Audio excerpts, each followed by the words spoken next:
Good morning, Trinidad and Tobago. Welcome to Pep Talks in the Morning. It is Tuesday, the 26th of May.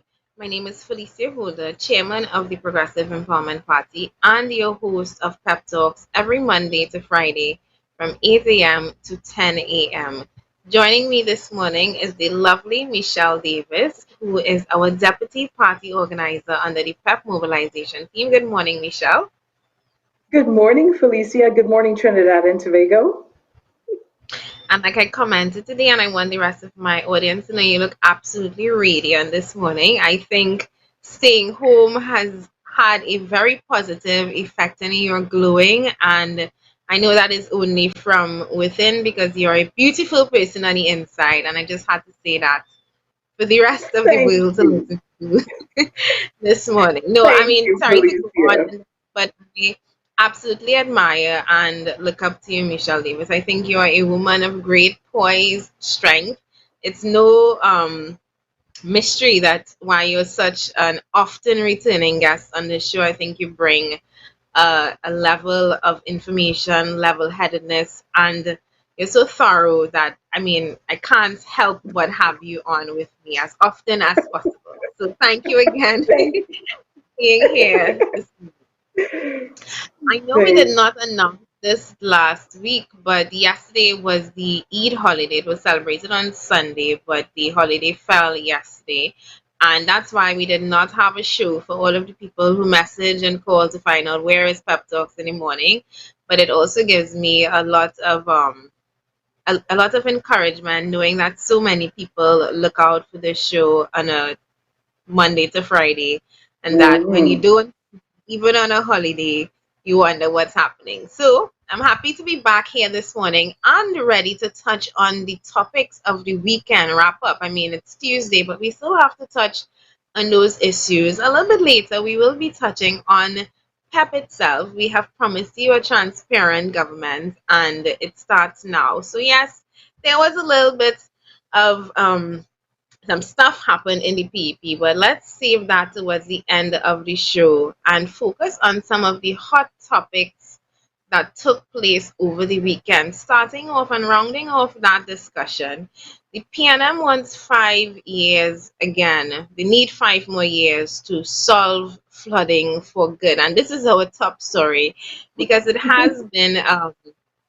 topic that we've been discussing on an ongoing basis. Now, we finally have a response from our Minister of Works and Transport, Mr. Rohan Sinanan, who is asking for another 5 years, an additional 5 years to the 5 years that he's just about to complete in office to finally solve flooding for good. And if you don't know, under the PNM tenure, we experienced one of the most or the worst rainy seasons that we could have ever experienced back in 2018 when we had that massive flooding that turned Trinidad and Tobago into a lagoon. Lagoons were once thought to be places in the bush and places behind God back. The lagoon soon, we found out, became Port of Spain and St. Chaguanas and San Fernando and Arima and housing areas like Greenvale and those near the Caroni River, etc. So,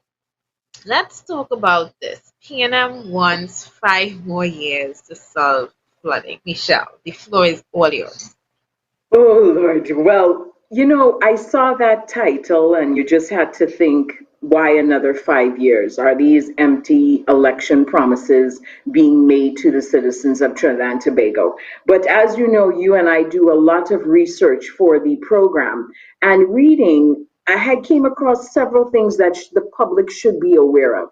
Mr. Sinanan admitted that of the 23 pumps currently, facilitating, 14 of them are from the 1950s and 60s. So the question is, what has both parties been doing for the past almost 60 years, 57 years? If they knew these pumps were in existence from the 50s and 1960s, is it not deliberate to think that this problem that we continue to experience every year has been deliberately ignored?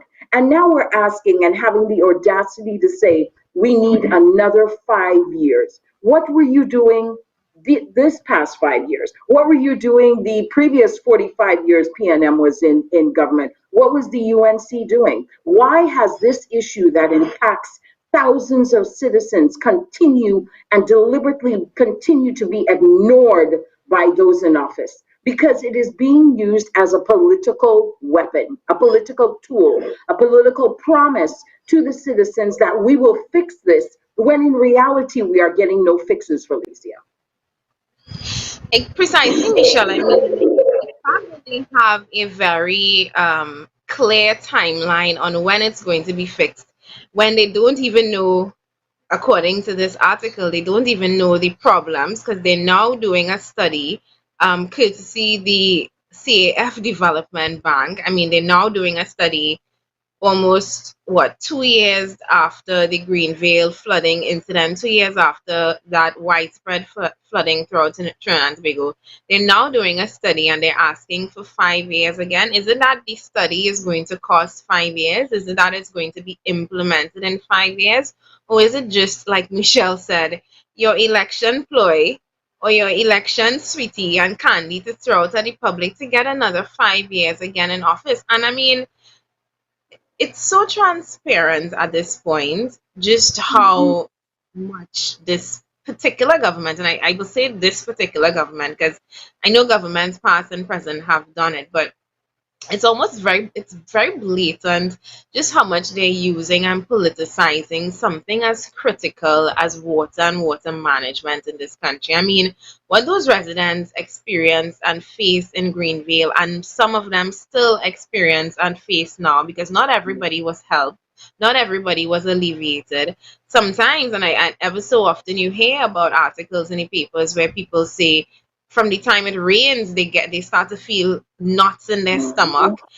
It's an ongoing thing where they live in a situation of constantly worrying, constantly being fearful, constantly panicking that everything that they have can be destroyed in a second, could be destroyed from the first sight of rain. Correct, Felicia. But what the public needs to know and what we need to focus on is this has been an ongoing saga between both parties. In 2013, the IDP International Development Bank approved US $120 million for flood management in Trinidad, right? There was a critical analysis and study done. And then in 2017, PNM came back and said the study was not good enough. It was incorrect. It needed to. So they basically, turned over what the previous administration has done. So since 2017, we're saying the studies were not correct. So since 2017, what have you been doing? Why do we need another 5 years to prove wrong? Why to prove that we're not going to get anything done? We had the money available. The money was not dispersed. It was approved, but not dispersed. Why didn't we take the proactive action to get this money to an issue that continues to plague this country? As you said, Felicia, we witnessed firsthand the HDC madness in flooding in Lahore, in Greenvale, right? We ourselves witnessed that firsthand. Why would you build an HDC complex on a riverbank, right? And now Mr. Simeon is saying that the local regional corporations are responsible for illegal structures. So where was he during this time of approval and facilitation and studies in the Greenvale project? Why do we continue to have illegal buildings all over Trinidad? And and it is known, you pay the inspectors and you get through. It is known through the regional corporations. The regional corporations have failed continuously in terms of management of illegal structures and what is necessary to keep the communities safe from this flooding, right? So we continue to disregard. And right now in Central, someone emailed me just yesterday in terms of the illegal drenching, flooding, building that is taking place in Central right now that is greatly going to impact them in flooding because an illegal structure is going up. But yet the regional corporation has done nothing.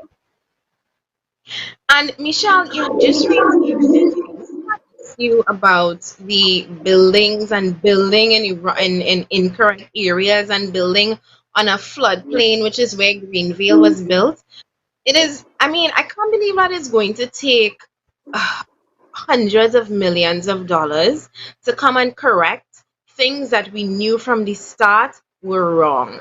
I mean, basic Form 3 geography class, Michelle, I learned that you don't Correct. build on a floodplain. Basic Form 3 geography class, I learned that during the rainy season, water runs from the regions of high concentration down to the regions of low concentration where it pools up on the floodplains and water rises and we have flood. Yet we have government ministers, we have people that we're paying thousands and Yes. hundreds of $1,000s in consultation.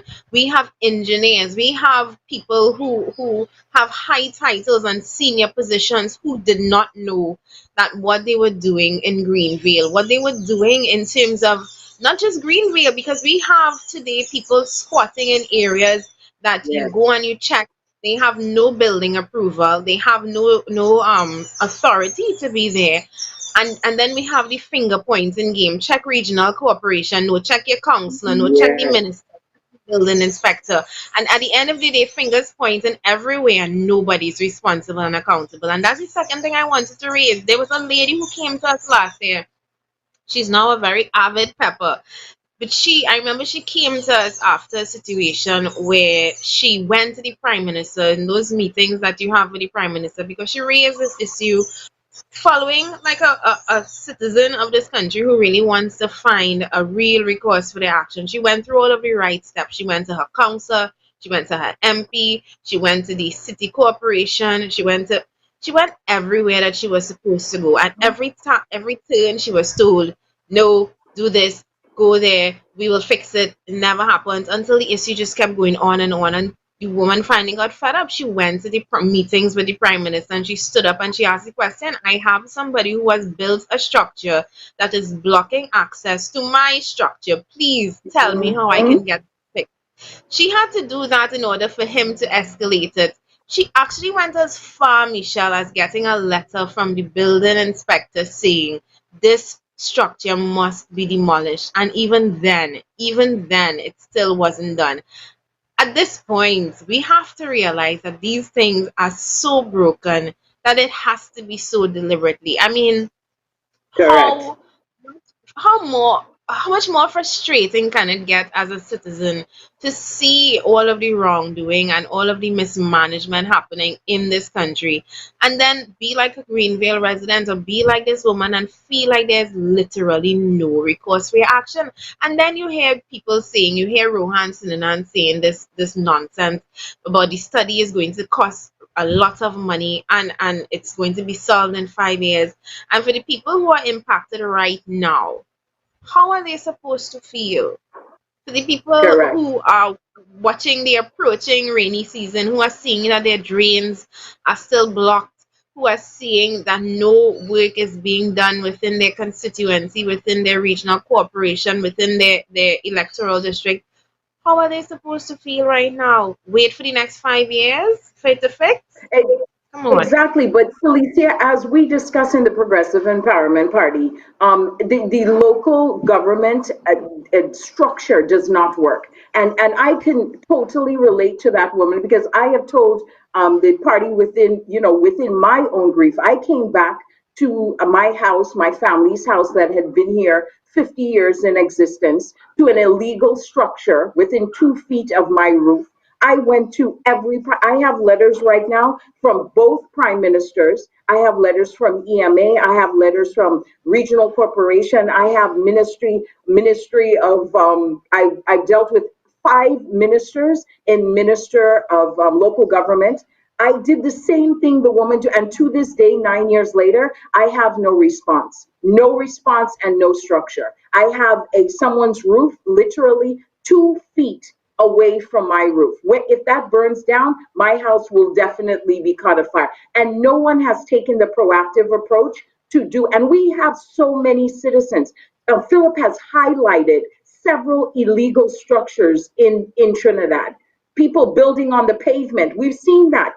We've seen situations where people have just expanded their property with no authorization. We have to understand that this impacts the community. This impacts the flooding in the areas. This is a hazard to the community. But instead, in Trinidad, we continue to govern as though we don't know anything. We have people collecting huge paychecks, but there is no outcome to these problems that the everyday citizen faces in this country. Hence the reason we say at the Progressive Empowerment Party, nothing works. What is the purpose of the local government when you can't take a problem to them and get a solution? Hence the reason we say things are deliberate in this country. Because as you stated, Felicia, a fifth grader can know that flooding is caused by building a complex on a riverbank. We don't need an engineering. You and I are not engineers. You and I don't have that. But again, simple, basic common sense is not being used in the development of our country, in the management of our country. And hence the reason we have these ongoing situations and utter frustrations for the citizens of this country. I'm reading where he said the onus, you mentioned it, that the onus is on a regional corporation to stop illegal construction. And he's bringing up the fact that so many people have built on the riverbanks. I mean, this is excluding the fact that he builds and his government builds an entire housing complex on Right. a floodplain. But that excluded, he's talking about those who are building on illegal structures on riverbanks, etc. My question is, and you brought this up, in terms of the regional corporations, and if it is there, if they know that the problem is that the regional corporations are not doing their job, who is going to be fired for that? Who? And Is it Felicia, no one is held accountable. No that's one. it? Is it that we just going to continue living life knowing, well, this is wrong and it's being done and it's so wrong, but I guess that's the way it is. I mean, how many times that's the way it is going to be allowed to be used as an excuse for why things fail in this country? How many times are we going to continue to say, that's the way it is, and then pay the consequences afterwards? I mean, come on, Michelle, come on, Trinidad and Tobago. We know the reasons, we know the problems. We don't have to pay consultants. What is the Yes. word? We don't have to pay consultation, Consultancy. consultancy. We don't have to pay consultancy fees to experts from around the world to come and tell us what we already know. The fact is, we know what is the issue. It's the follow through that we don't have. The follow through. We have building inspector notices, we have eviction notices, we have demolition notices, and guess what? They stay there and they get filed and they take up space in a drawer because nothing is ever actioned. Where I mean, Harry Hunt, one of the founding members of this party, one of his biggest issues in this country is spatial planning. And when you look at Trinidad Hmm. and Tobago, it sometimes seems like we are overcrowded. We're actually underpopulated based on the land space Correct. that we have. Underpopulated. Trinidad and Tobago could accommodate at least 3-4 million more people. It's how we have laid out and allowed our layout and spatial planning to take place over the years. It's however you feel your bill. I don't have a house, I go and build, Hmm. clear out some land in the Correct. hills, build it. Who cares if this was, these Correct. trees were stopping water from running down into the valleys? Who Right. cares? Do what do what the hell you like, Lana. And that is how we have literally operated because we have nobody in positions of power, in positions of office, who is actually committed to doing their jobs. They have titles, they have seniority, they have masters and PhDs and MBAs behind their name, from their names, and then at the end of the day, zero common sense, none, because all of these issues, a freaking third grader, a freaking Form 3 student can tell you Correct. you're doing rubbish. This is how you stop flooding. This is how you cause flooding. Fix the blasted thing. Come on. Exactly. And Felicia, what is important to note, we always refer to this, you and I in our conversations, that we're perfect on paper. Because while researching and addressing my issue, my particular issue, the Municipal Act of Trinidad and Tobago does address all of these issues that we are talking about. But where it lacks is the enforcement, right? And then we have a statute of limitations. So basically, you could be living next to your neighbor and your neighbor decides to expand illegally in the morning. You really have no say because they're going to tell you the structure existed previously, right? And you didn't report it on time and a list of it. So what is lacking in Trinidad is the lack of enforcement by the necessary parties because everything is in writing. I could show you everything is in writing, but we instead we continue to ignore the citizens' plea. We continue to demonstrate favoritism in Trinidad, who know who and what know who and so forth, and we get things done that way. When in reality, as you indicated, the planning in this country is absolutely speechless. The planning, because we did not plan properly in terms of infrastructure, hence the problem. We have these issues, but we have these people from local government to the ministers that are well paid not executing and performing their job. I had a minister come to Cedros, Felicia, a minister, and tell me to my face and tell the necessary parties this is an illegal structure. And the minister in 2014 still had no jurisdiction over the regional corporation. See what that tells you? They still did not execute the minister's directive because they are the regional corporation and they run their own thing. So the system is failing us. It is absolutely failing us. And I mean, we didn't touch on the issue of um, the retention ponds, which, I mean, again, a consultation should not have to tell you that our issue is that we get more water than we could ever hold and store in our current hold and storage methods. I mean, we did not need, based on the amount of rainfall that we have been experiencing. I know we have people who can monitor our rainfall. Again, it's these things I knew since primary and secondary school. We know how much rainfall Trinidad has. We know our storage capacity.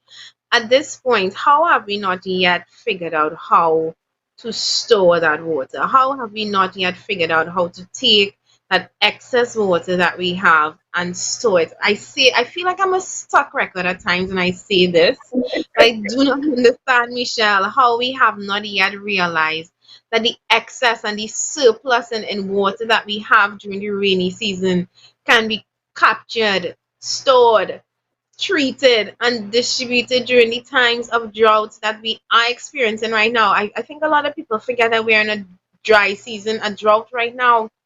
We still, I mean, last week, Correct. the WASA reminded us that the restrictions on water and using your hoses to wash your cars and having water fountains and using it to wet your plants, all of that is still in effect. Restrictions from since 2019, January 2019 to May 26th, 2020, we have been under water restrictions. Meanwhile, this country has been underwater literally at least two, three times since then. How have we not figured out how to store that water? I mean, a basic retention pond. And during the first commercial break, we are going to show the Progressive Empowerment Party solution and just one small, simple solution to fixing our water problems. That water problem, and I think Satish has the picture. We were supposed to fix water from since when 1960. 1960. 1960. 1960 we had Yes. that not this picture. This is Mr. Rohanson and I'm talking about the 100 million towards fixing flooding this year. This year alone, Right. $100 million is already being carded to fix flooding. But we had it, there was an article printed in 1959, I believe, that spoke about we Correct. would, or 1957, that Trinidad and Tobago was expected to fix its water problems by by 1960. And here we are, 42 years later since that article was published. And we are not in a situation to say that you can open your taps and be guaranteed water. And it's such an insane situation to be in where you have no water coming through your taps, but your living room is filled with water to your couch and your waist. That is the insanity right now of living Exactly, in and Trinidad.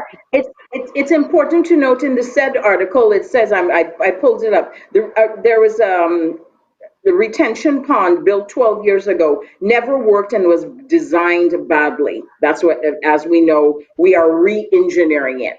So this is what the Minister of Works is saying, that a retention pond was built 12 years ago, it was badly designed. Again, where's the accountability for this badly designed? And if this was built 12 years ago, why hasn't, what happened? Two administrations went through 12 years ago. No one attempted to fix it. We know this is a vital source of livelihood for people, but yet 12 years now, we're saying it still needs to be fixed. It still needs to be redesigned. We talk about water, and you have to bring up the COVID-19 situation and the water relation. We are telling people in a time of pandemic to practice cleanliness, to practice sanitization, but yet we have no water in the pipes. Central hubs yesterday were screaming over the weekend that there were several posts on Facebook, several constituencies, including Central and South, had no water in their pipes for weeks. So during a pandemic, we cannot even manage to facilitate the citizens to stay healthy because there is no water in the pipes. How much can a tank hold? How long can that last you? This is why every property, it amazes me. I've never seen this in any other country. So maybe I have a country that I haven't visited. It amazes me the amount of tanks we see in people's properties, Felicia. It Hmm. amazes me. I went to one property, I am not joking, in Siparia, quite in the back. The tanks overtook the property. You couldn't see the property, they had 12 tanks. I stopped and asked him. He said, "We get water once a year here." Yes, that's the article. Indeed, and this article, you check the date, yes, 1957, and here we are, 43 years later, and not 43, more than that, 63 years later, we're in 2020, Jesus Christ, 63 years later, Michelle, we are literally still in the same situation. We probably have pumps and pipes that are just as old as that article. We probably Felicia, do I when you think think about it. I think we're in a worse situation because think about it. If these pumps were installed since the 50s and 60s, okay, they would have worked to a certain time, right? So we would have had water. I remember spending my summers here and half of the year here and never experiencing water issues. So in reality, we have become progressively worse in our water distribution. Instead of progressing, we look at Antigua, and I reference Antigua. I did a lot of research on Antigua. Antigua, for this small island, has one of the best world desalination programs in the world. Antigua, 1 hour and a half away from us, excels in water desalination, right? Why hasn't Trinidad adapted these methods? They excel in water management. We can learn from them, but instead we continue to play dumb. We instead throw the bait to the citizens. We will fix this, when in reality there is no fix to these problems that we've been dealing with for 50 plus years. Indeed, and we now have news that 5 new pumps are going to cost taxpayers $18 million, which is just a little over $3.2 million per pump. And we're in a situation now where you just want it to fix so badly, and that's what they expected. That's what they hope for. That people just want things to fix so badly that they don't care about the price and the cost of things. They don't care. Just fix it. I don't care. Yeah. Flooding in South Key. We don't want to have to jump out of Maxi and into flood water. Fix it. Fix it, Jesus. That's where we reach right Right. now. But again, and this is a part of the entire conspiracy and the entire plan to just keep us in a cycle of break it by design and then take money to fix it and then pocket some of that money, or that you hear about loans and you never know where the money is going. You have studies, you even go as far as building the retention pond, spending millions and millions of dollars Mhm. to come back, it wasn't built correctly. Let's spend 10 million more to fix it. I mean, if it's not Exactly. obvious that these things are deliberate now, I don't know what is. And moving on to another topic. Actually, before we move on into that topic, I do want to ask the question of the day, which comes out of this topic that we just discussed. Are you satisfied with the government's preparation for the upcoming rainy season? That is the poll question of the day. You should see it at the bottom of your screen. Please feel free to answer, and we will read out the results towards the end of the program. And that question again: are you satisfied with the government's preparation for the upcoming rainy season? At 9 o'clock today, 9 o'clock in the morning, we will be taking your calls from 9. So please feel free to call in and talk your talk. We love to hear from you. I have a lot of foreign people who message me wanting to get on board and be a part of the discussion. I really look forward and look out to hearing from you. But in the meantime, we are going to continue in terms of the insanity of this government. And yesterday, political leader Philip Alexander. And for those who think that we just read the news and touch on current events, we also go out and create our own news. We research and we get our own news stories. And this was one particular piece that highlights the insanity of our road traffic situation here in Trinidad and Tobago. And I just want to show that particular clip right now.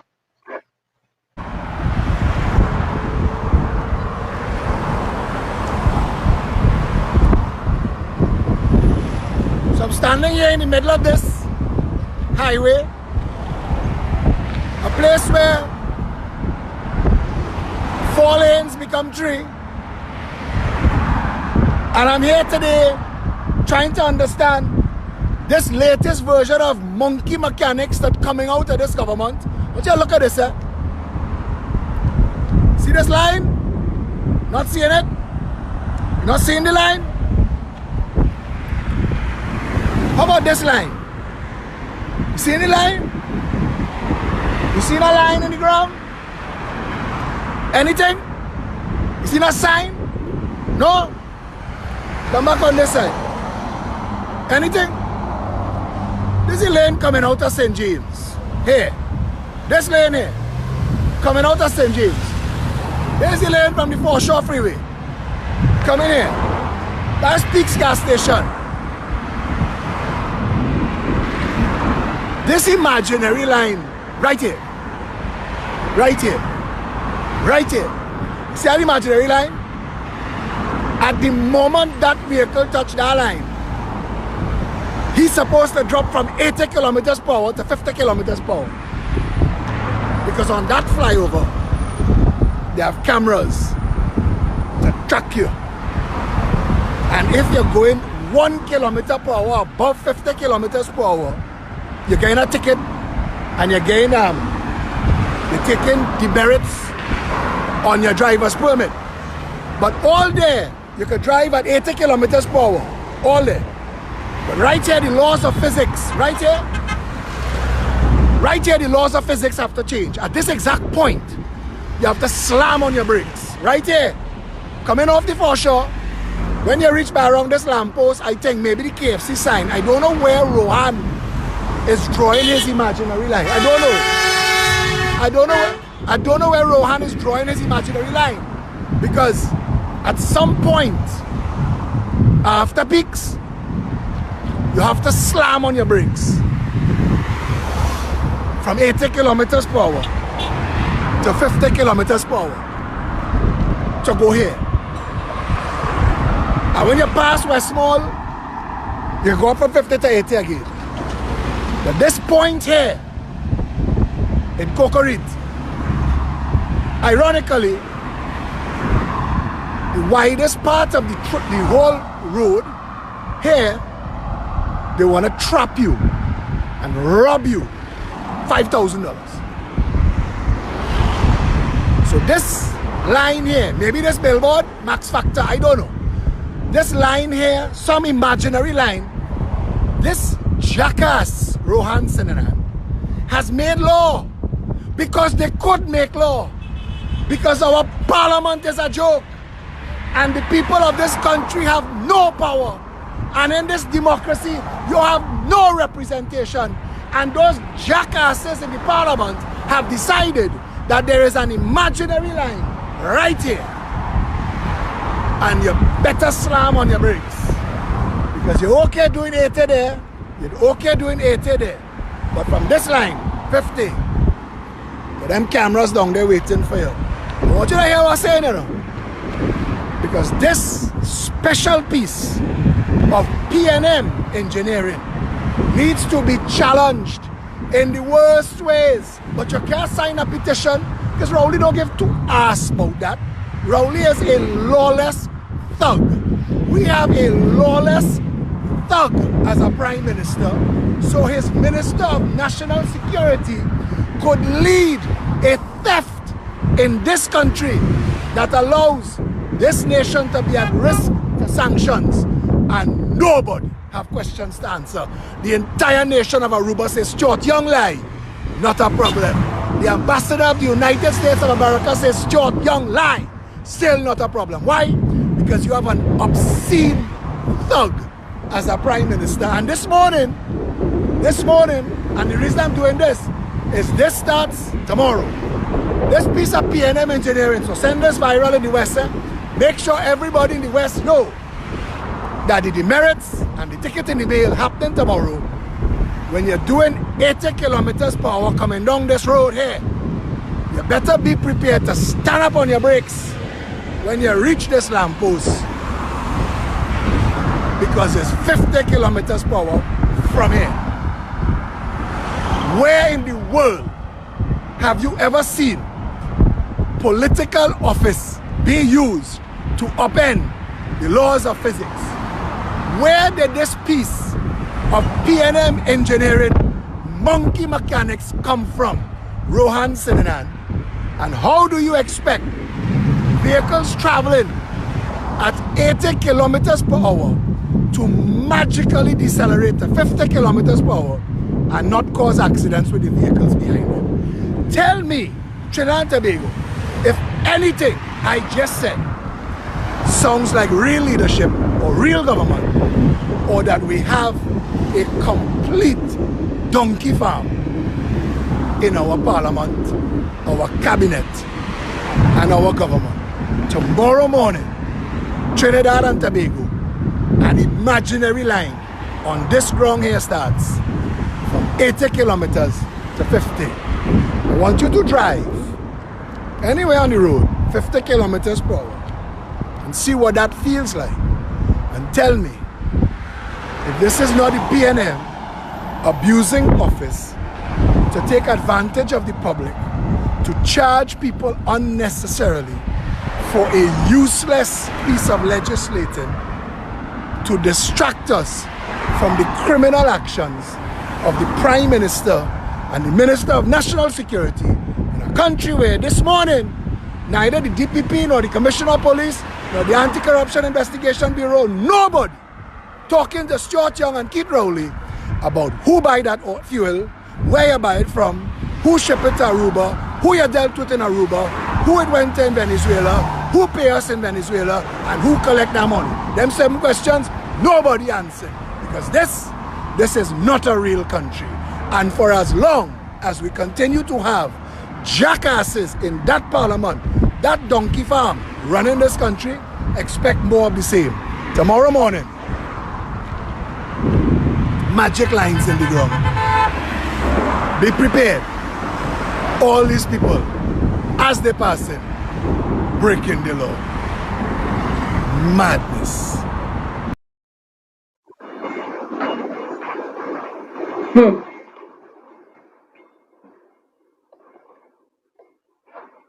Not hearing you, Felicia. Sorry, I was muted. I was saying the insanity continues, and as that video just shows, Michelle, and that this was done yesterday, those traffic regulations actually come into place today, and that's an area that I pass fairly often. I mean, Philip highlighted it. I don't think there was much anybody could add to that other than who are the people responsible for this kind of, like he said, monkey engineering, because it is absolutely crazy to imagine that. I mean, I've seen insane kind of mechanics go on in terms of our road traffic regulations, and there are places where there are roundabouts that actually create more traffic than it's supposed to alleviate. There are places where you're driving, just like he said, from 80 kilometers, and then you have to brake into 50 kilometers.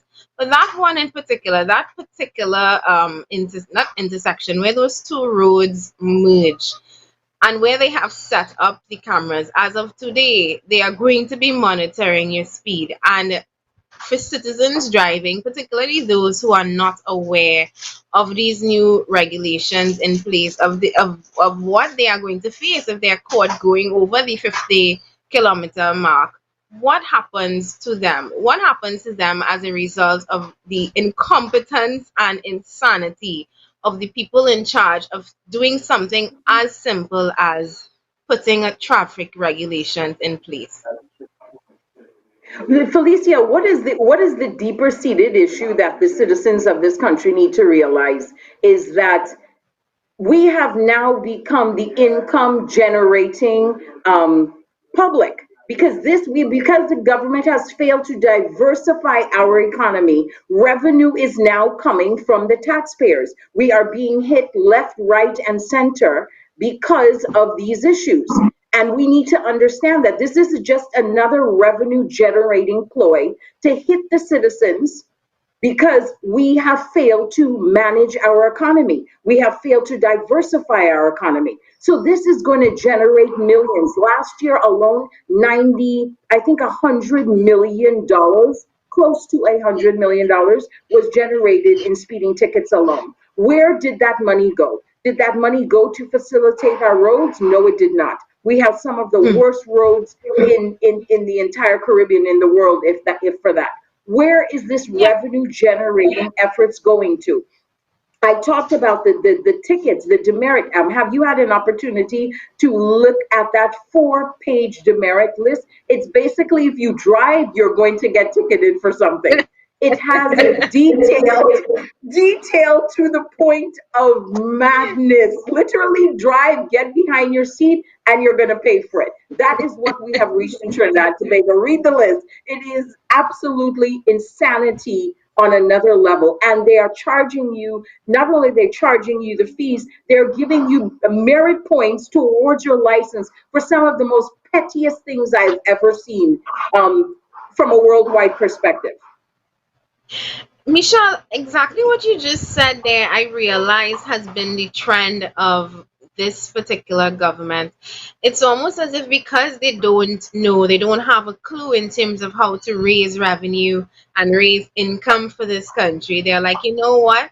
We tax them, we raise taxes, we take away the subsidy on gas, we add some more taxes. How about we add some harsh penalties on their driving? We know that they don't drive so well. We know they like to speed.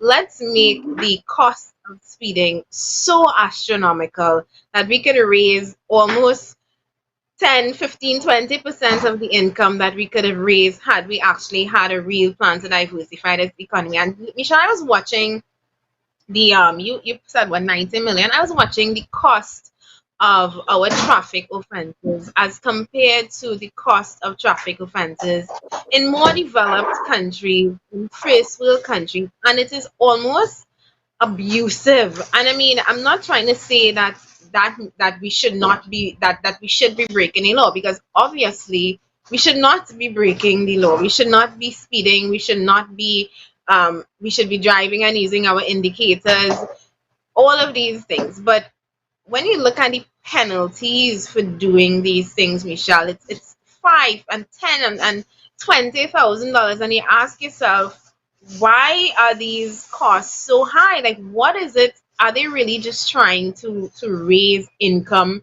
through the citizens? Have they found a new revenue stream that allows them to find another way to get money from citizens, take it out of their pockets? I mean, again, in comparison to us and developed countries, we have pushed the limits to the max in terms of the penalties that we are putting on citizens for, like you say, for some of the smallest petty crimes that you could ever find in terms of driving infringements.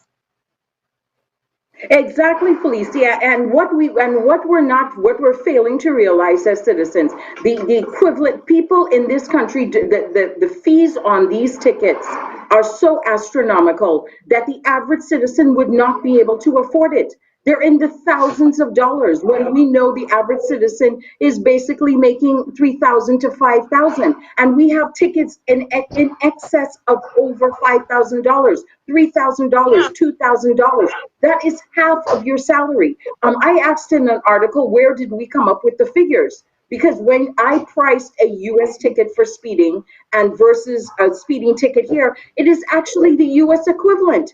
So what they did was basically take a US based economy ticketing system and apply it here. I understand and I am in favor of proactiveness towards reducing deaths on the roads. I am in favor of that. We are in favor of that. But what we are not in favor of is taking advantage of the citizens. And we are now the revenue generating stream for all the failed economy efforts that have been closed down in this country. We have a dying economy. We have oil and gas that has basically been drained to the limit. There is no oil and gas industry. We are failing to diversify the economy. We are failing to look into renewable energy. We are failing to look at progressive forms of income in this country. So we now have said the citizens need to pay. As one of our ministers says, we haven't rioted yet, so let it be. But Michelle, they're saying that these are the penalties for driving infringements and for breaking the law, etc. What about the fact that our roads are literally set up to kill people? What about the fact that there are known spots in Trinidad and Tobago? I'll never forget this singer Unika Bostic. You remember that singer from not Ecstatic? She was from Bungie's band. I can't Yes, remember the name. Unika Bostic yes, died a couple years ago in an accident under the flyover by nearing exiting the Beatum into Port of Spain there. And I'll never forget a friend of mine, he told me once we were driving down and he said, I could show you the spot where Onika died and I can show you how she died. There's a dip in the road, a dip that they finally fixed, I think, after a couple of years. But it was a known dip in the road. And that dip, if you're approaching it and you have your brakes on good, or you're approaching it from a particular angle, you can literally raise off of the pitch, and you can go tail spinning. And there are instances like that all across Trinidad and Tobago. There's a particular groove in the highway when you're coming down the Beatum and you have to merge by the market yes. intersection. There's a groove that has been etched into the road. And if you're going 60, 70, 80 miles an hour, the speed limit is now 100 miles per hour. If you're going on that groove and you lose and you dip in a system, you can lose control of your entire vehicle and lick down the light post, kill people, kill yourself. What are they're putting all of these restrictions and tickets and costs of and infringements on your driver's license and penalties and all this. What about the road tax to fix the actual roads that we have to drive on? How are you making the roads safe for us? How are you making sure there's a traffic light in Belmont that I actually got into an accident by when I was younger? I see now the light has completely stopped working. People take chances. I go, you go. Sometimes we both go together and collide. How? What about that? How are they fixing Right. the road, making traffic lights work making sure we have traffic lights, making sure we have stop signs in areas of minor and major roads. What about those, and where are the penalties for them? How can we as citizens Exactly. penalize the government for not doing their job? And Felicia, where do you send your bill when you're trying to dodge a pothole and you hit a pothole? The tire bus, the shocks bus. Where do you send your bill in this country? Because there is no repercussion for the horrible roads that we face deep down in South, as you indicated, as in North also. I have seen some of the most horrific accidents in South. We have the crossing interchange where people have slammed into posts. I mean, and then met with horrific deaths. We have potholes the size of lakes down here, and no one seems to fix it. We only have one two-way traffic. We have trucks coming up north, and you're going down south, and this truck is trying to dodge a pothole. You're trying to dodge a pothole, and it turns into these horrific deaths that we see on the roads. Where is the accountability for the Ministry of Works? Where are our taxpayer dollars going to? When your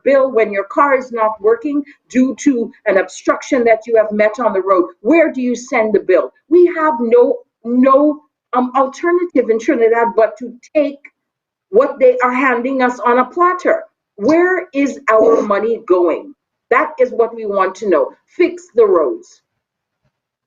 Please fix the roads, because I mean, you're paying us to come for it. Why can't we see it reflected? And God, don't get me started on this pitch lake, this blessed pitch lake Oh, that God literally handed to us on a platter. And He say, you know what? Countries all over the world they need to pave their roads. We giving you this. I am giving you this pitch for free. It's here in your backyard. Please use it. Clearly, we are paving roads all across the world, but not right here in Trinidad. I'll never forget that video with this man who came from the UK to do an editorial or expose piece on the pitch lake, and a documentary he did on the pitch lake, and the irony of him mentioning that this pitch that is being used to pave roads across the globe, and he had to the road that he drove to come to the pitch lake was the worst that he has ever experienced in the world. And I mean, it doesn't get more ridiculous than that. I remember I had my aunt, God rest her soul, she passed away a couple of years ago. She was driving on a road, and she actually went down into a hole in the road and damaged her vehicle. And I will never forget how long it took and the back and forth just to get some kind of compensation for the damage that was done to her vehicle. And again, this is what we face as citizens. And who do you go to? Who do you go to? Like Felicia, Michelle, like you asked, who do I send my bill to? Because I need to know. Because I have bills. I have a lot of bills right eh, now for my suspension and my busted tires and my yes. alignments. I need to know who I'm sending it to. Exactly. I have spent thousands in the tires because down in South, and everyone can vouch for this, down in South, we have some of the worst roads you have ever seen. You would not even think it can facilitate cars driving on it. And I live 45 minutes away from the Pitch Lake. And again, to experience some of the worst roads in this region when we are literally 45 minutes. I cannot tell you the last time paving was done down here on a really expansive level. It is not done. They might do a patch here and a patch there, but that's about it. Now with election season, we will see a little bit of patching here and patching there, but we will not see a road maintenance program, Felicia. That is what is lacking in this country, an ongoing road maintenance country that first world countries practice in order to facilitate driving safety, in order to educate the driver. You cannot tell us you are charging these astronomical fees and we are driving on some of the most dangerous, hazardous roads in the world. I remember, not I remember, we normally stay here in Trinidad and Tobago. You know when an election season is approaching because they start to pitch the roads. Not even that happening anymore. I can't remember the last time I have Mhm. seen a road paved. And I mean, we as citizens now, when we do see a road paved, it feels like heaven. It feels like Christmas morning. Waking up to realize something is different. Oh wait, I'm not going over that hump in the road that I'm going over again. Speaking of humps, Right. you see humps, Michelle. I have a particular issue with unpaved humps. And when I say unpaved humps, those humps that just you just realize only after you pass over it and damage a vehicle that you went over a hump. And humps supposed to be clear, visible to the people Yeah. approaching the hump. Isn't there supposed to be a sign that says hump ahead? Or are humps supposed to be something that just appear out of nowhere that you just happen to notice because you damage and you burst your tire? There's some humps that apparently weren't meant to be humps that we have as humps in the road. There are humps on the highway. At times I'm driving and I experience a hump. And I mean, Felicia, right? we are failing at the minimal of road management. We cannot even upkeep the road safety lines, the walkways that are supposed to be paved on an ongoing basis. We cannot even keep up with that. We cannot even keep up with the boundary lines on the highway. We just let everything fade here, and the driver basically drives at their own risk. The pedestrian is at their own risk because the driver cannot see any, like you said, hump lines. They cannot see pedestrian lines. You don't know what you're crossing. So at the minimal, we're not even doing the minimal from a road management system. We are failing in this regard. We are. And as of today, that piece of insanity is about to take place by that St. James exit onto the right Audrey Jaffords Highway, I believe that's what they call it, and from Peaks onto that highway. From today, that insanity that is about to begin is a major access road into the west. Actually, it is the only, or well, major, yes, access road into the west, unless you're taking the over the hills route or whatever.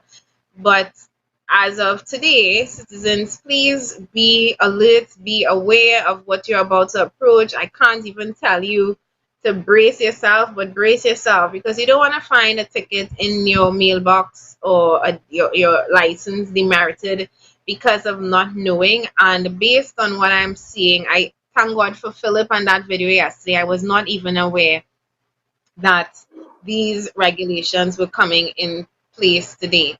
So please be careful, please be mindful, be alert because it's not as if the government is giving you the fair amount of warning or the fair amount of um, information as they should.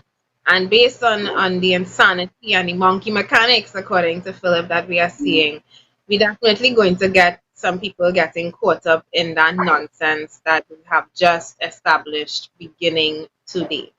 Yeah. Yes, and 9:59. please read the 4-page document because as I indicated, basically you are being charged for driving. The list is a laundry list of things that you would not even be expecting to get demerit points on. You are going to get demerit points. There are very few exemptions on that of the 4 pages I read.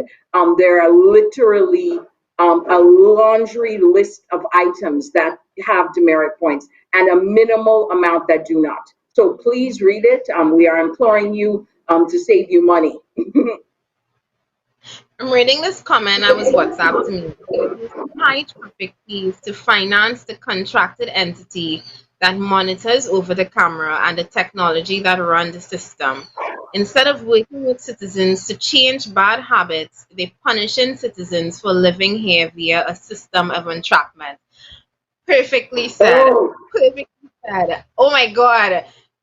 Exactly. well Run said. for you. Yes. How exactly what he said. Instead of working with citizens to change bad habits, I mean, rather than spend that kind of money that we spent, and I saw the cameras installed, I saw what they're doing, rather than work on a national campaign towards better driving and towards better driving practices and using that money to upgrade and integrate more secure systems for the public, such as speeding signs and stuff like that, traffic lights where we need, road stops where we need. Instead of doing that, we're adding in technology to further penalize and persecute citizens in order to pay back the people that we spent all of this money on in terms of surveillance and entrapment technology. With that, we go to a And quick break also, and come. and You go ahead, Felicia, Michelle. also to facilitate the hundreds of millions of dollars we continue to take in loans, not only from this this technology that we're using. We have to generate money as a country because we are drowning in debt. It is important to know Trinidad has almost reached a 70% debt to GDP ratio. We are at 70% of our money being earned is being paid to debt. Hence the reason we have these revenue generating initiatives by the government, because we have to pay this astronomical amount of debt. Indeed, and I was reading an article, I think I sent it to you, Michelle, based coming out of China and what is expected with now in terms of all of these loans that China has given out to countries like Trinidad and Tobago and countries within Africa in terms of repayment of these loans, and now that they can no longer facilitate their whole Belt and Road initiative, and they basically need their money paid back. Many countries are going to find themselves in a debt entrapment scenario. Trinidad and Tobago is not exempt from that. Trinidad and Tobago, which has taken billions of dollars in loans from China, Mhm. we're going to find ourselves caught up in that, and we may not pay the price now in terms of in this year or next year, but you always have to pay the piper, and that is going to come around pretty soon. Yes. Nothing that we want to look forward to, but it is the reality based on bad decisions made by this and previous administrations that has now landed us in this debt entrapment to China in during these economic times that we are facing as an entire globe. We're going to go to a quick break and come back. I mentioned to you that water video. I asked Satish to put that up on the screen as the commercial this morning. I want you to see what a Progressive Empowerment Party government has in store for water and water management and retention in Trinidad and Tobago. We will come back from this break as well and open the phone lines to you. I'm getting 100 messages a day from people asking when are we going to open the lines. I hope when we do, you're not shy and you call in immediately. But between 9 and 10, we will be taking your calls, and we will be right back. Good morning, Trinidad and Tobago. The name of this video is The Great Water Heist. And I want to show you in ways that you'll understand how we are being robbed and looted as a nation by government after government. Now, this is the Fatima College River, that is also the St. Mary's College River, that is also the Maraval River that starts in the Maraval Hills. This is it before it gets to Movie Town and washes all the rainwater out to sea. And ignore the fact that that's what we're talking about, and ignore the condition of the river, that in the dry season they should have cleared this to prevent flooding. That if that's the condition of the river now and it's full of trees, where the water going and go, forget all of that. Because in the rainy season, they need it to flood. They need this river to overflow, and the Martin River and all the other rivers near residential communities, they need it to overflow and flood people's house. So Kusal and Sammy and them can make money renting truck and backhoe. Forget that for now. Let's talk water. I want you to understand what we're talking about, the cubic capacity. And I keep talking about these rivers. I keep talking about these rivers because these rivers are the source of the problem and the solution. These rivers take the bounty of rainwater from the hills, dump it in the sea. But I'm telling Trinidad and Tobago something. This Maraval River has 1 million times the capacity of the Maraval Reservoir. And if this river was a full river instead of a dry river, Maraval would never run out of water. Let me give you some numbers. There's going to be some arithmetic. There's going to be some arithmetic here. For those of you not good at math, try and keep up. Cubic capacity is the width of the river by the depth of the river by each running foot. So this river bridge that I am standing on is 47 feet wide. And the river from the bottom of the bridge to the bottom of the river, to the floor of the river, is 13 feet. That's 611 cubic feet per foot. 611 cubic feet per foot. But I am working with 600 for ease of counting, and for those like me who are not good at arithmetic and have to use a calculator. So each running foot of this Maraval River could hold 600 cubic feet of water. And a cubic foot of water, a cubic foot holds 7 gallons of water. That means in this bridge here, that is 24, let me work it out for you, 600 by 40. There is 600 cubic feet here by 40. What's 40? The width of this bridge. The width of this bridge is 40 cubic feet. From this side here to that side here. Let's do this fast. 40 cubic feet. So 40 by the 600 that we know each running foot is 24,000 cubic feet. And 24,000 cubic feet by 7 gallons is 168,000 gallons of water. That means this little bridge that I'm standing on here, you know what's the river? I am a tiny piece of the river. I am a tiny piece of Fatima River. This bridge that I'm standing on, just underneath this bridge, the 40 feet of road that covers it, just underneath here, could hold 168,000 gallons of water. Now I want you to watch the width of the bridge from the curve, from the bend in the river. If you see the bend in the river there, and you could estimate that there is enough space for there to be at least 10 more of these bridges going that way. That's 1.68 million gallons of water. And there's enough space for at least 10 more bridges to the next curve. That's the next 1.68 million gallons of water. We're talking about right here in this space between Fatima College and this TNTech substation. So now we could hold 3 million gallons of water that comes here, that refreshes here. This is not stagnant water. This is water that comes from the sky, rain water, fresh. Not like blue waters that reverse osmosis and have no minerals, so it quenching your thirst but it giving you no real nutritional value. Rainwater is what you want, right? Waiting for the noise to pass. Because I need you to understand this. Each of these rivers that wash rainwater out to the sea, if this river was closed at the end, understand this. This river in Maraval alone, after one rainfall that fills it, could hold more this one river, after one rainfall that fills it. Sorry about that. I have somebody trying to call through on the phone. This one river that fills to capacity after one rainfall could hold more water than the entire constituencies, communities of Maraval, from the top of the hill to the bottom of Woodbrook, could ever consume in a year. I want you to bear that in mind, that all we're talking about is putting a sluice gate on the end of this river to hold the water trickling through the river there. Believe it or not, this trickle, you see that trickle there? That trickle of water is enough to power small turbines that could create electricity to drive pumps, to pump water from this to any retention pond, to hold this water, treat it, and distribute it year-round. So you don't just have to hold it here, because rain is going to come down here about 100 times for the rainy season and fill this river.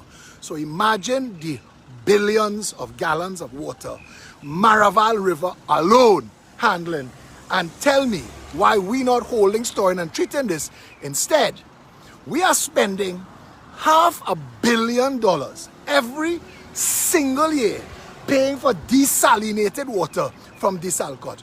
Why would we be spending $500 million a year paying for desalinated water from Desalcott when one of the 150 rivers we have could generate more water in a year than Desalcott ever could?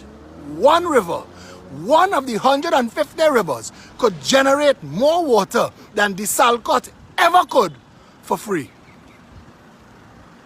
Now you tell me, Trinidad and Tobago, if water hasn't been the greatest of crimes by the PNM and the UNC the past 58 years, standing here on a bridge that could hold 168,000 gallons of water that will get it 100 times during the next 6 months.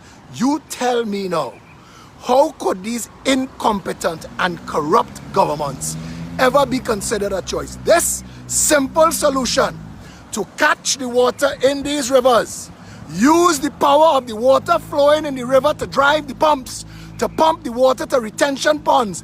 It will be cheaper to build retention ponds to hold the billion gallons of water that we get for free from the sky than it is to buy water from the Salcott for 1 year. So you tell me, Trinidad and Tobago, how any of this could be justified after you watch this video and go and watch piles of dirty clothes, a sink full of dirty wares, your toilets can't flush, your tanks empty, and your children saying, "Mommy, I'm thirsty." Antel is Trinidad's most reliable and technically experienced ICT company, providers of quality structured cabling, Cat6 data fiber and power cables. We also stock cabling infrastructure basket-type cable trays for server rooms and data centers. Antel also installs and maintains video security systems including cameras, alarms and electronic entrance locks for businesses and residential properties. Call Antel 674-1406 or 783-9250.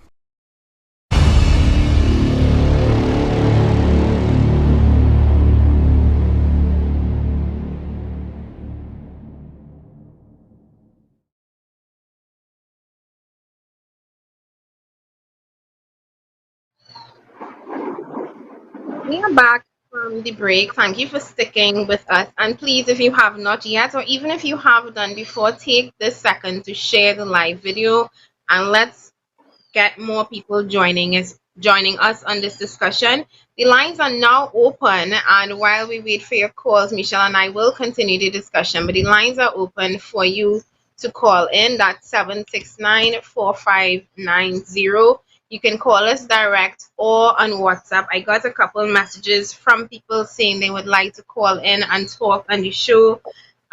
Please, now is your opportunity to call in and join in on the discussion. In the meantime, Michelle, hold on, I'm getting a call. Okay, I missed that call. You can call me back. In the meantime, I see the saga continues, and it continues in terms of, and this is Minister Stuart Young, who's the only man who just seems to be in hot water over and over and over. The U.S. has warned Trinidad and Tobago about allowing Iranian tankers into our country's ports. This comes as I feel like it's a parent who had to buff you for something that they didn't give you warning about before. So they said, you know what, this time I'm going to tell you explicitly beforehand, before you do it and say, I didn't know, mommy, I'm going to tell you, don't put God out of your thoughts and go and do what I tell you not to do. Literally, the U.S. has waved a big stick at us and tell us, you wasn't sure before, you will definitely get sanctions if you allow this tanker to come into your ports. Felicia, that's exactly how I read the article too. The first thought was, wow, we are being scolded by the U.S. As we continue to play dumb on the Delcy Rodriguez, situation of we didn't know and we didn't say and who didn't say. But, again, it is such an embarrassing situation that Trinidad and Tobago is facing from an international level. Imagine we are being scolded by the U.S. government and reminded of our commitments, our treaties, and our expected behavior as a nation. We continue to affiliate with these corrupted governments that we continue to question what is the purpose for this as Trinidad and Tobago? What is the benefit to Trinidad and Tobago to have these relations with these corrupted nations? So yes, I do agree. We got a good scolding by the US, and it is quite embarrassing. It was. And let me take this call. And if you're calling, please listen to me on the phone and not on the live videos to avoid that feedback. Hello, good morning. You're live on Pep Talks in the morning. Hi, good morning. Good morning. I'm calling about a water situation that has been occurring since they put up a substation in California. Since they put this substation around Easter, every day we have no water. And this is where in California? California, Point Lisa area, yeah. Dow Village, California, Point Lisa. So you got a new substation, and since then you have no water? Now we have no water every day. I'm sorry to laugh at because it's definitely not very funny. Comical. It is absolutely, it is, oh my God, the irony of oh my God. So what is your situation right now as it pertains to getting water? What do you rely on to get water, especially during these COVID times? Now every day I have to call WhatsApp, right, on the 800 number and take forever to get an answer. But you cannot blame the customer service officers because they have to follow the rules and tell you what they are told to tell you. Right? So I've asked them, I said, okay, so does that mean I don't have to pay the water bill? Well, I mean, and that is the question that we ask all the time. You get a water bill at the end of the month and you open your taps every day and you get no water. Are you really expected to pay for the air that comes out of your taps? Well, I am wondering the same question, my dear. And as I told the officers that with this COVID, salaries are not coming in. We have to pay the water bill. Otherwise, we are liable of being cut of the supply. But you said we can apply for a rebate. And how long does it take? Right? Yeah. You have the money and wait and hope that they're generous enough to give you a rebate. I said on top of that, with this coronavirus, you have to wash your hands, sanitize. I said, no salary, take water bill, no water, you have to buy water because you need to drink water. I said, you have to buy more sanitizing products because you need to sanitize.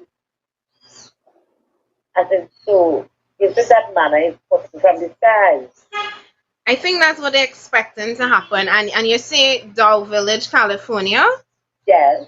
All right, Matthew Gibbs, our central hub leader, if you are on this live, please can you check into that situation affecting these residents in California? As it is right now, clearly there needs to be pressure from different members of society, including us here in the Progressive Empowerment Party, who have no parliamentary privilege, who are not MPs, who are not councillors, who are not part of the regional corporation, but who have had success in pressuring governments on both the local and national level in terms of getting results in the constituencies and across the country. So, ma'am, I can't guarantee you because we do not have the power of Parliament and we don't have the power of the regional corporation and the councils.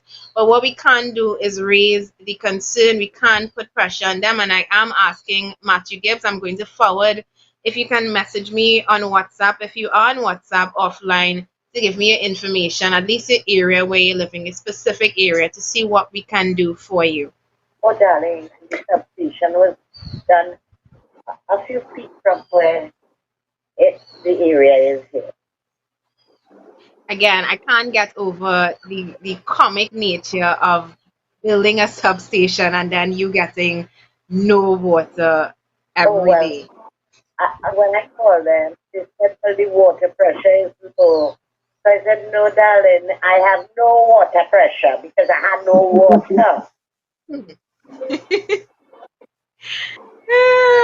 Sorry again. Sorry for laughing, and trust No, me, it's not no. you I'm Because laughing at. if let me tell you something. If I was in this situation and I hear it, I will find it just too comical. I would think this person for real. Well, that's why I said I wasn't sure you were being serious the first time you called. Michelle, anything to say to this caller before we take another call? No, I plead with her, and I'd say that previously, that Central yesterday, there was a lot of social media outcry with Central experiencing several constituencies in the Central area.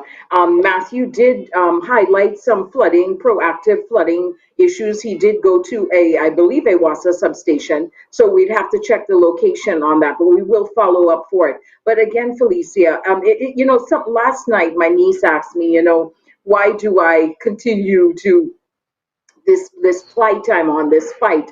And when you have experience turning on a pipe for 40 plus years of your life, 40 something years plus, and never have I ever experienced where we had no water in the US. Never while I was in Europe did I experience not having water. The basic necessities we are being deprived of as a nation. And that is what is so saddening. I continue to tell the citizens on the ground they are using water as a weapon against us, a basic necessity we are entitled to. And we still, as a country of 57 years of independence, we cannot provide water 24/7. It is a sad day for this nation. It Well, really I is. because we're an island surrounded by water. We have a desal company, or maybe more than one. Okay? It happens to be in Point Lisa to start with.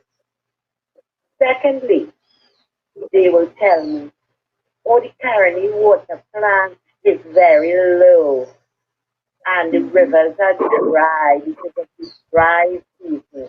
I said, so after all these years, you are telling me we you all do not know how to treat the water that you all are playing. Indeed. And I have to take another call now. Like I said, I I will understand raise your that. issue. But thank Yes. you very much for calling and raising it with Thank you us. very much for listening. Bye Have a bye. blessed week. You too, darling. Hello, good morning. You're live on Pep Talks in the morning. Hi, this is Lucia. Morning. Morning, Michelle. Good morning. No. Over the road on the west. You're breaking up a little bit. I don't know if you're in an area with that you're not getting proper service. Hello? Yes, I'm hearing you clear now. Alright. The solution is so simple where the speeding cameras is concerned, right? Mm-hmm. From the traffic light by its peak, no, just before peak there, right? All you have to do is establish a deceleration zone and you won't get no problem. What zone? Sorry. Deceleration. Exactly. Okay, so basically from the traffic light to where you merge, designate that area for vehicles to decelerate and you won't be going over no speed limits. You see, what you just said there is knowledge that comes in terms of using common sense, and it's free. The way we're set up, we would have to hire people to do consultations for 3, 4, 5 years to come back and tell us after $10 million you should apply a deceleration zone so that we can no longer have people speeding and trying to break some 80 kilometers per hour into 50.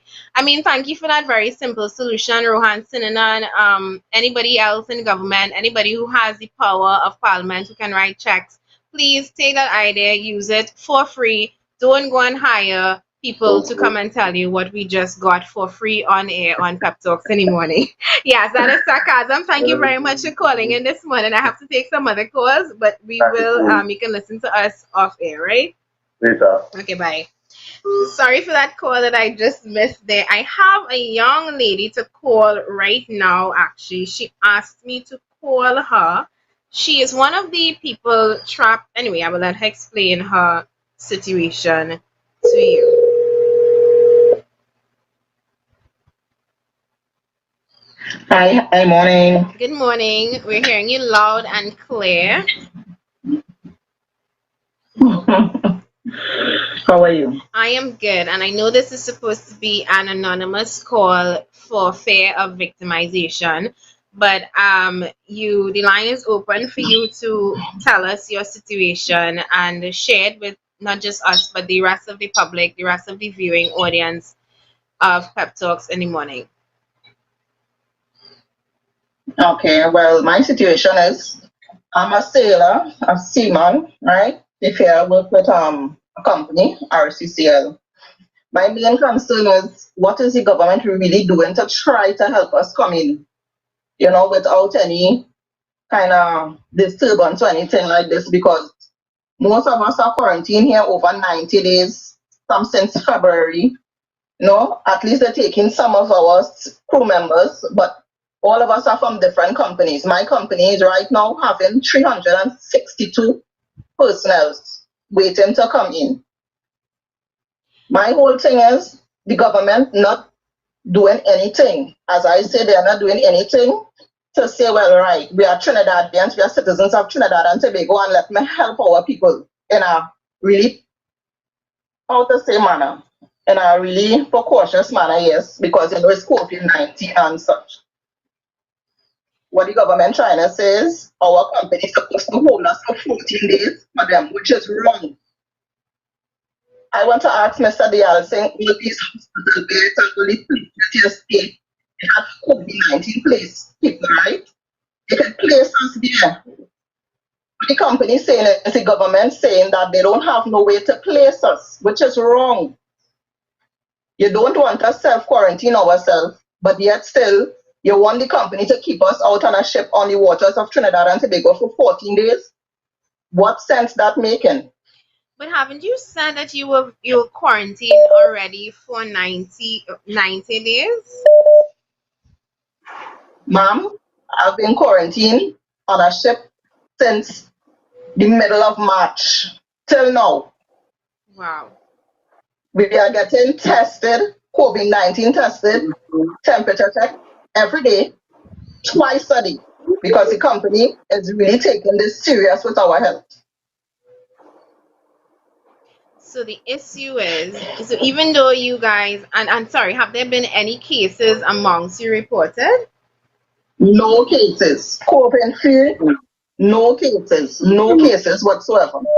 Because the company is really taking this with CDC very seriously with us. Michelle, any questions for this young lady?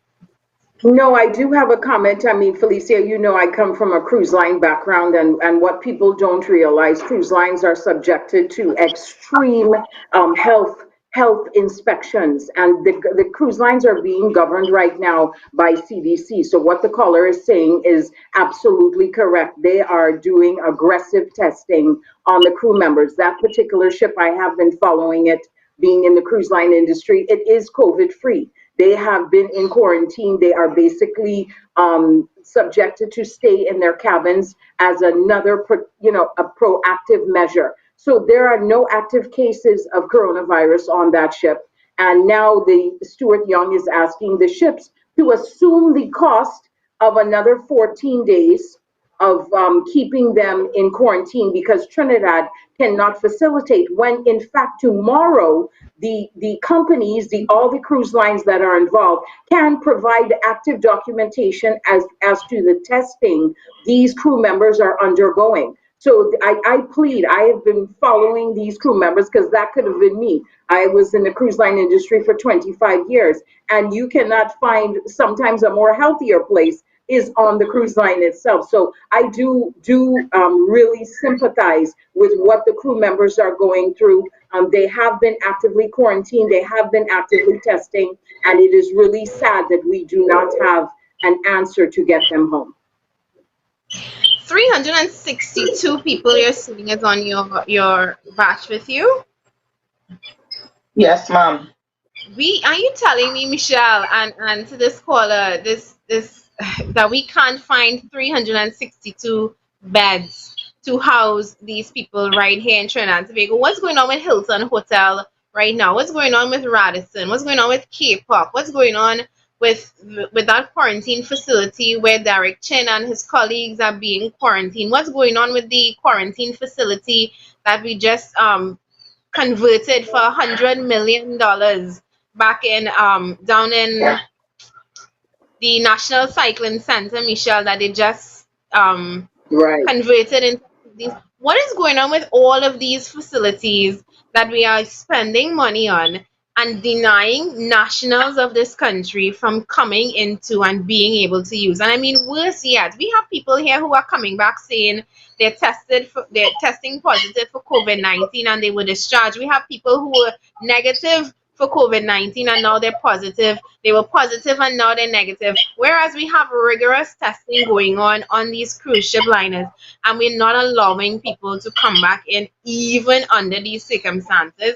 I've been hearing this since the start of COVID-19 lockdown. I've been seeing those who have connections being able to find themselves tickets and planes and access through our now so-called locked borders.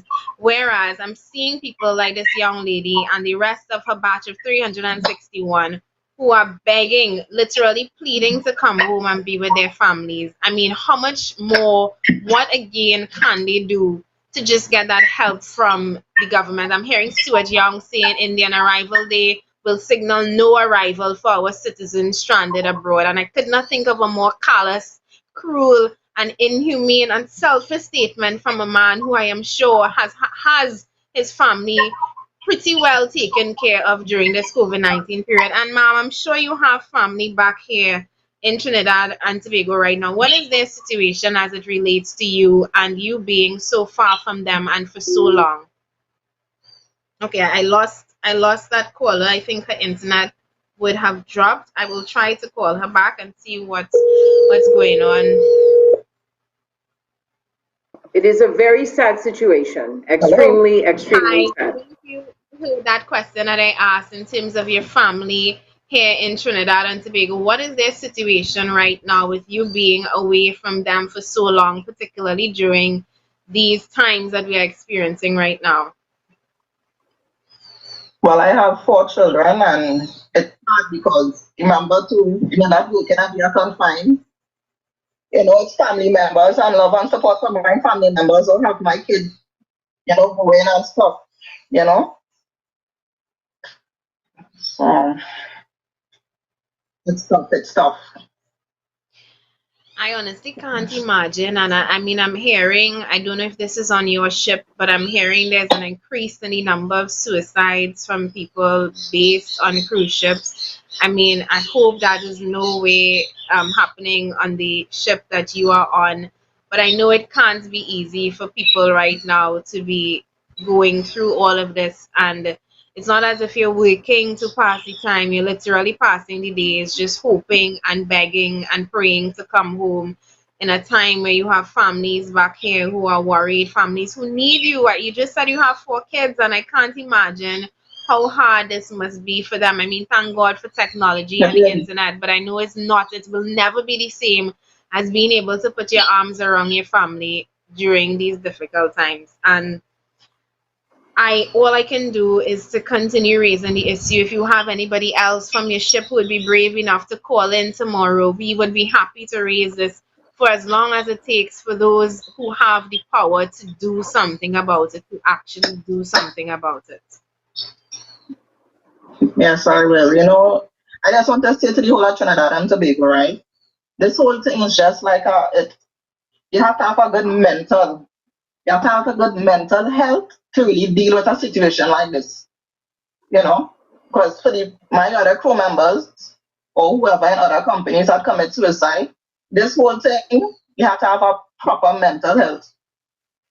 And without that, and without God, is nothing. You know, it is hard for you to be staying in a room, locked away, every day, whole day, come on, 4 weeks, you know, nobody to talk to, nobody to relate with, you know. Yes, you might be calling home once in a while, but at the same time, you just want to come home, you know. This COVID-19 period, a lot of people broke the law, knowing that they have to stay inside. At least they can be with their family members and with their family, but we are just out here alone. Yeah. God, you're breaking my heart here right now, girl. Wait. I know it is. It's so saddening. And what is the difference? You know, Felice, what's, yeah? So I just find, you know, the government can do much better, because other smaller nationalities, St. Lucia, Jamaica send for their people, St. Vincent never close. You know, it's tough. Yeah. We are supposed to be like the Godfather of the Caribbean, and yet still like we just laid back, waiting to see if somebody do something. We will pattern and do it right after them. It is wrong. We are citizens of Trinidad and Tobago. At the end of the day, we holding a Trinidad and Tobago passport, and I am happy that yet still some of my crew members or shipmates are home. But at the same time, we are out here still under this struggle, which is wrong. My love, listen, my heart literally breaking for you and for the other people who are out there right now. I literally put myself in that situation you were talking, and I tried to imagine what it would feel like. And for the first few weeks, I thought I had it bad. I was starting to just feel so restless. But I still had my mom around. I still had friends who I knew were going through the same thing. You don't have that you don't have, it's not the same, and I know it's not the same. And like I say, I will continue to raise this issue on the show for as long as it takes for something to happen. And I really, really, really wish I could do more. God, I wish there was a way that I could charter a plane and open the borders and get you guys in, because I would not like to imagine what it's feeling like for you right now. And just please stay strong, keep my number. I will be in contact with you. I want to be in contact with you, at least if not to fix the situation for you, at least to give you some kind of encouragement as you know, as you pass the days trying to get back home. All right. Thank you so much for calling. Thank you, Felicia. You know, what's the difference, Felicia, between the crew members and the 69 that were brought home?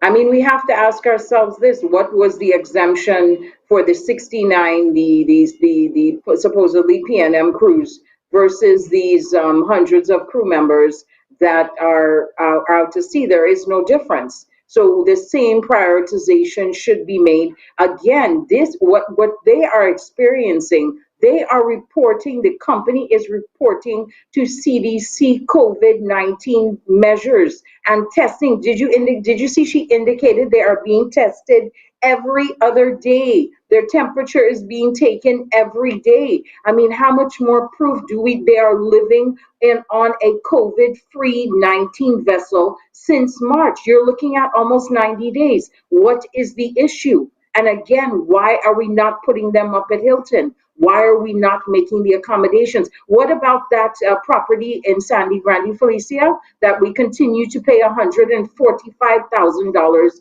a month to? That is not being utilized. Hi, good morning. You're leaving Pep Talks in the morning. Hi, good morning, Felicia. Good morning. I just want to say you guys are doing a very, very great job, and I respect that. And I just have like two little comments to make.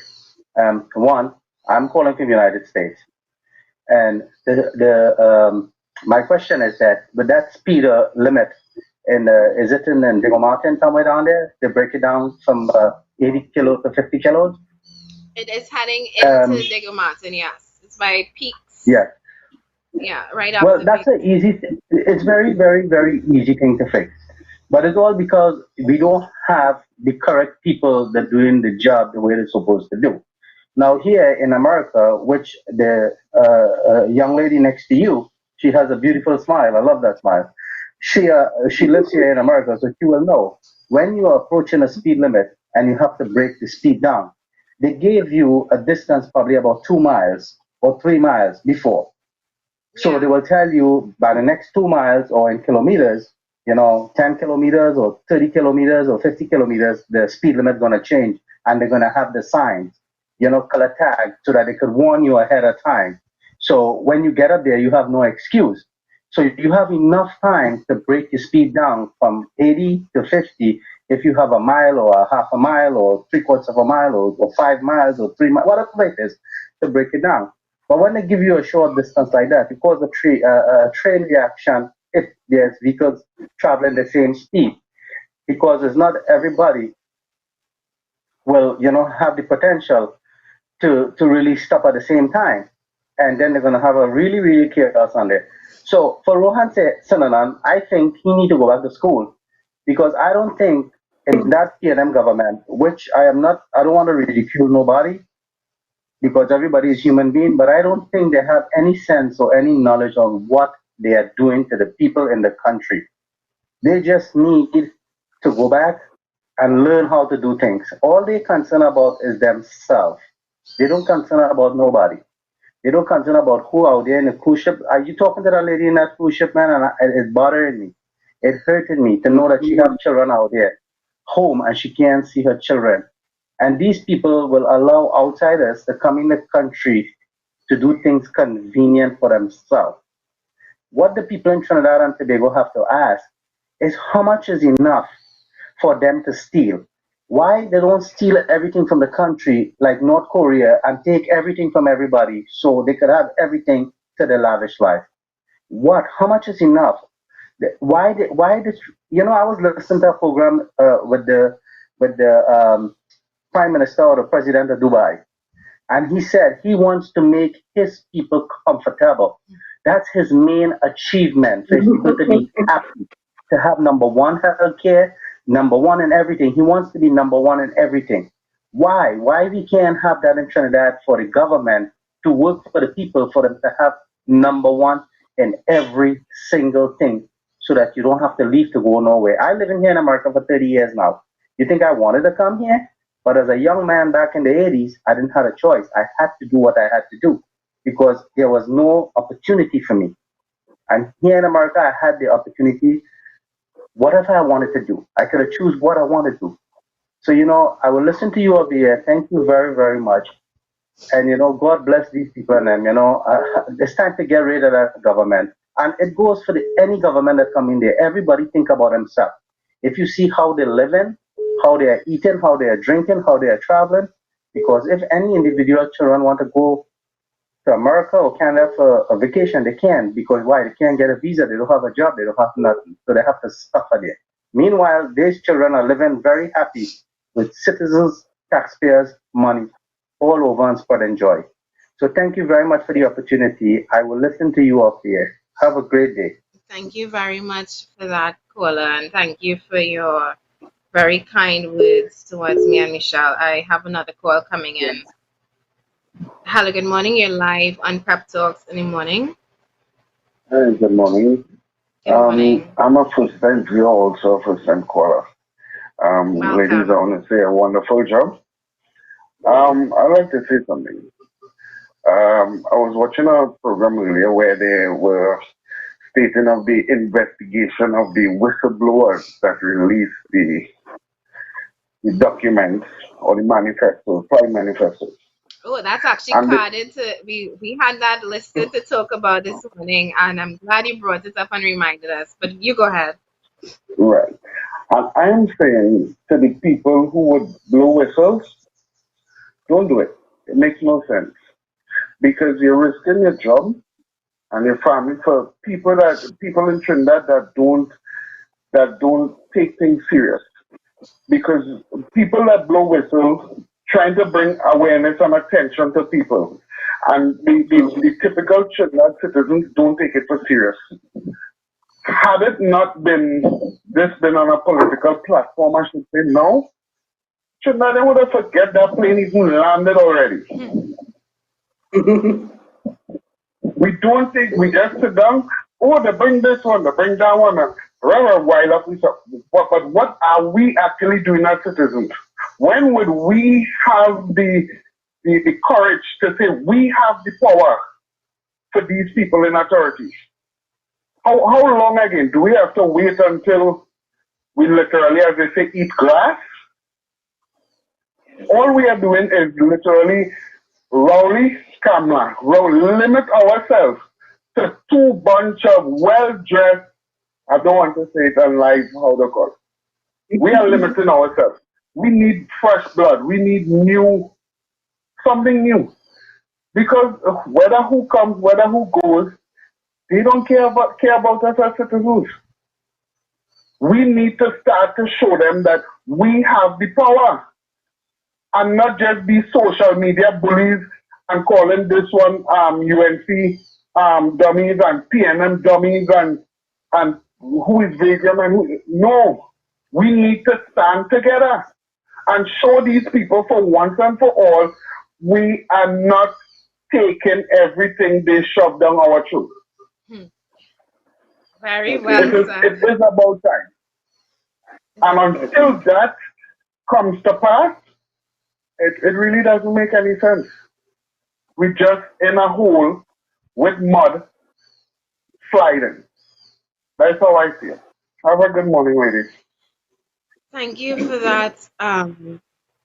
Thank you for that, caller. I mean, on the button, and like I said, I mean, he guided that convo that I wanted to have this morning on the whistleblowers, the ones from immigration who were threatened, and they had a letter put on their file threatening them, even though no investigation took place, even though they have not found the source of the leak of that letter that revealed the flight manifest from the delegation, the Venezuelan delegation that saw Miss Delcy Rodriguez and her PDVSA board members come here to Trinidad in what will remain the biggest mystery meeting of all times. We still don't know what was in that red gift box from Delcy to Rowley, but they have been, and I wanted to raise this because we have a habit of victimizing the people who try to speak out about the truth in this country. And I remember somebody said, they should not, and as an employee, you should not have to leak information. And I agree. When I went to work at my last company, I understood that company files were very discreet and documents that you should not put out into the public space. But if you are constantly seeing wrongdoing taking place and you're raising it as an issue, how do you get recourse? And why do we always victimize and go after the people who just simply try to get the right thing done in this country? Let's take this call. Hello, good morning. You're live on Pep Talks in the morning. Hi, good morning, Felicia, and good morning, Michelle. Good morning. Morning. Okay, yeah, well, I'm a Trinidadian. I live here in Miami, okay, and I'm watching your program. I'm going to tell you something. I used to live in Venezuela back in the 80s and 90s, and when you had the coup in Trinidad, okay, there were Trinidadians who were stranded in Venezuela, and your embassy did nothing for them. You understand? Trinidad have an issue with the citizens when they're outside of Trinidad. I could tell you from personal experience. So what these people going on through on that ship there is not surprising to me. All that COVID-19 crap, that is just a front. Because in 1990, when the airport was closed down, the embassy in Caracas, okay, closed the doors on their own citizens. Here, so Trinidad have a reputation of closing the doors on the citizens. Okay, it's something I've experienced way back in 1990. Okay, they don't look out for the people outside. Okay? Indeed. Yeah, they don't look out for the people. They don't look out for the people. I'm sorry to say, this is one of the main reasons I took my U.S. citizenship, because I know any part of the world, I know Uncle Sam got my back. Michelle could tell you that. I'm a proud Trinidadian, but when I come into the embassy, the Trinidad outside of in foreign, sweetheart, don't look for no help from them. COVID-19 or no COVID-19, they don't look out for the people. Right? From 1990, I saw that live in my face. They closed the doors in the citizen's face right there and then. Right? So this is how I sympathize with those people involved here, and I really hope that you guys and Philip Alexander and Plain Talk and you guys not in office. I really want to see you guys get in power to kick the PNM ass, because they're the most corrupted people that ever exist in that island. And I hope that you all get into office and can jail these people. You understand? So this is what I have to say, and you guys have a good day. Thank you very much for that, caller. Felicia, I wanted to comment on the caller because he is correct. I was in Trinidad during the coup, and as you know, I have U.S. citizenship, and just exactly what he has said. I was in Trinidad. I was scheduled to leave the day of the coup, and the next day of the coup, and basically the U.S. embassy was so proactive in tracking my situation, in tracking my whereabouts, and keeping a proactive measure that I really did not experience. I had to stay like 3 weeks to get out of the country, but the embassy was totally in touch with all U.S. citizens at that time. What the past three callers, if you've noticed, they have all touched on what we have been talking about for years. They have talked about the citizenry. Being in government means you are for the citizens. You are governed by the citizens. You should be making decisions for the citizens. You have noticed a trend. Most citizens, most Trinidadians that have left this country, they have left this country because there were no opportunities. There was no development. Just as my family migrated over 60 years now. And we continue to hear the stories. What our citizens need to do is step up and step up and start to believe that you deserve better. As these callers are saying, all these multiple callers are saying, there is another world. Instead of accepting it and being complacent to the dysfunctionality we continue to experience over and over again. Indeed, and let's just take this call. Good morning, you're live on Good morning. Good morning, I'm calling from Canada. Oh, hi, Canada. Good morning. I love the topic. It's the first time I feel like going on in this topic. But you see the three last callers, I agree with them. But you see what happened to Trinidad? They take what they get. They do not take what they don't get. And it's time now for a change. You understand? And I hate to see all these pictures on the phone, on Facebook, with Rowley and Camilla and this and that and the other. I think now that we need a new government, and citizens of Trinidad can just stand for what they stand for. So they're placing these people inside, and all they're doing is making money on the poor, and nothing is doing for the poor. I look at the houses that are going, people are paying $3,000 in rent, and they have these houses for not income. It hurts my heart, because I left Trinidad since 1970. But Trinidad is my home. I would not give up Trinidad, no matter what they say or what they will do. But you see, with the COVID now, they did a very good thing. That's the only thing I can give them a pleasure for. You understand? Because we are out here, we still can't come out. But what I'm going to say is, if this place is about California, because I don't go down that way, are they still selling food? Because if there are no water, how are they selling food? Understand? You have to wash your hands. And this set of sanitizers that they are using so expensive. The best thing to use is vinegar, white vinegar and water. You keep a white vinegar and water, you wash your hands. It keeps your hands soft, it keeps the bacteria. Because we use white vinegar public soap. And this mask that everybody say that they have to use. I work in a degree called SARS, and the mask is a killer. Because the air you breathe out does not come out. Part of it comes out, but the other part of it goes back to the lungs. You understand? So most people with heart problem and asthma, the mask is so good for them. You have to keep soaking that in vinegar. Pour, dry it, and then put it back on so it keeps the bacteria.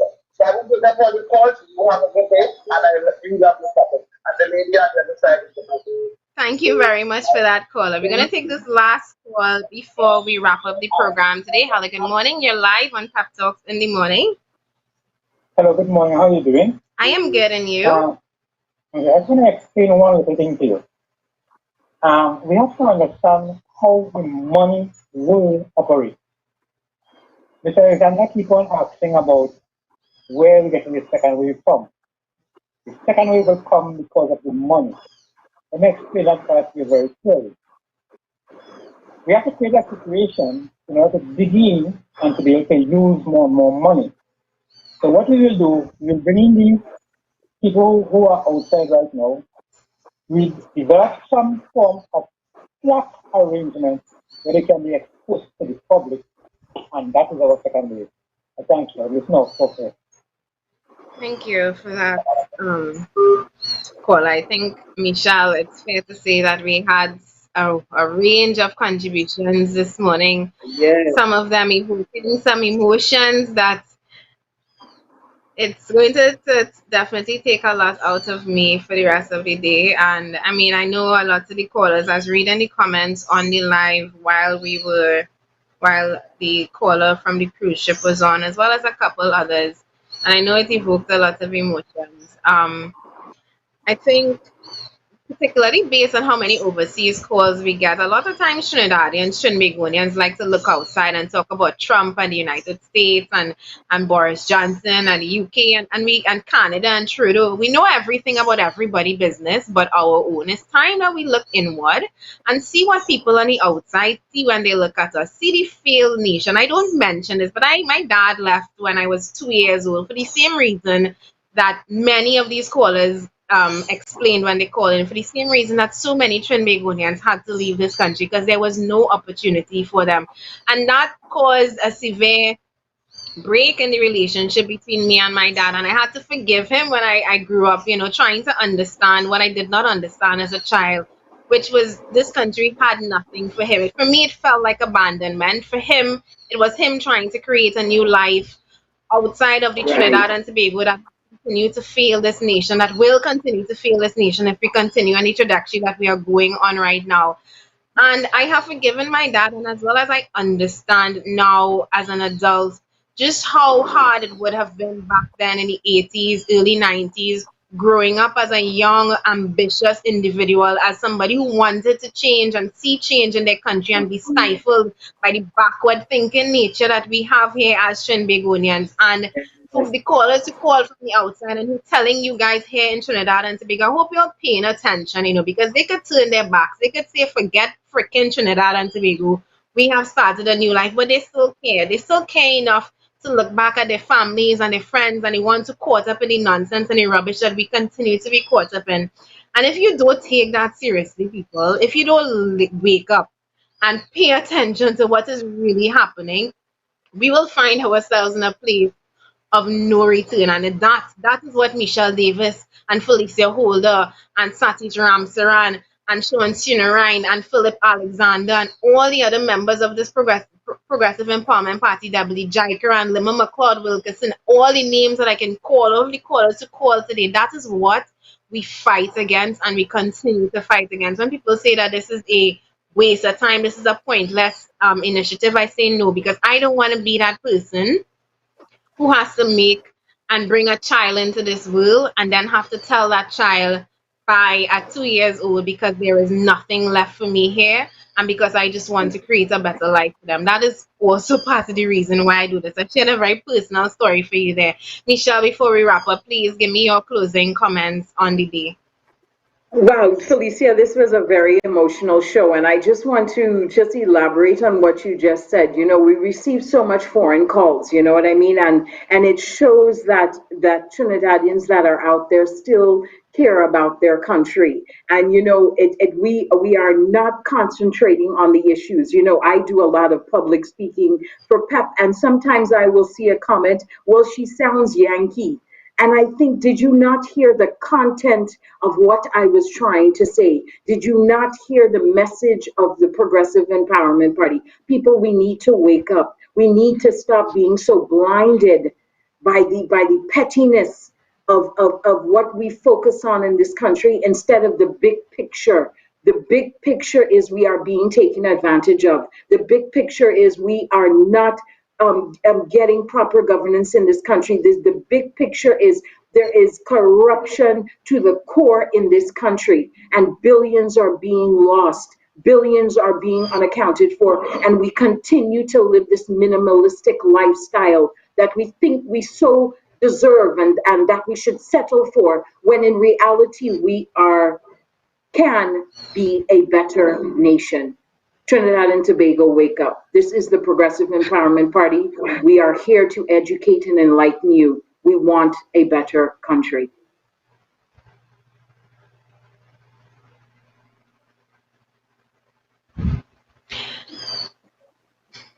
Michelle, you said it. Very, very emotional show. And just a couple announcements before we close off the program for the day.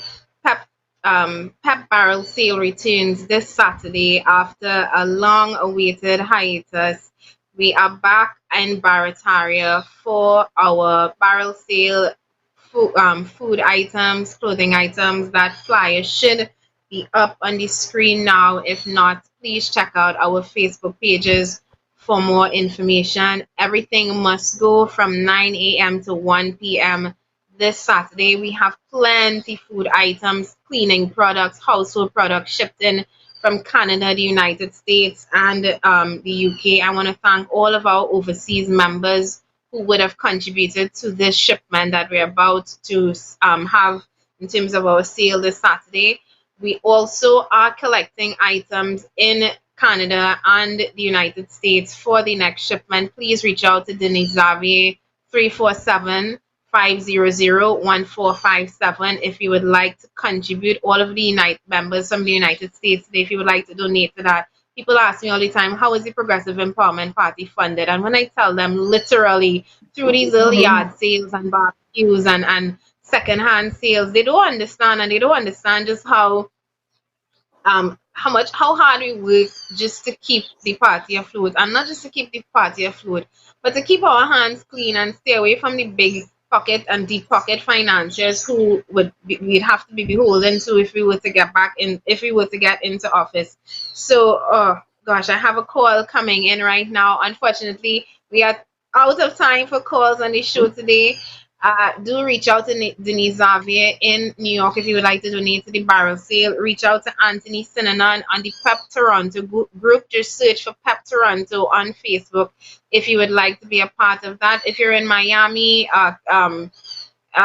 Hawaii, wherever you are in the United States, you can be a part of the initiative. Just reach out to the team. I'd like to thank you all for joining me and joining Michelle and I on the program this morning. I do always want to end.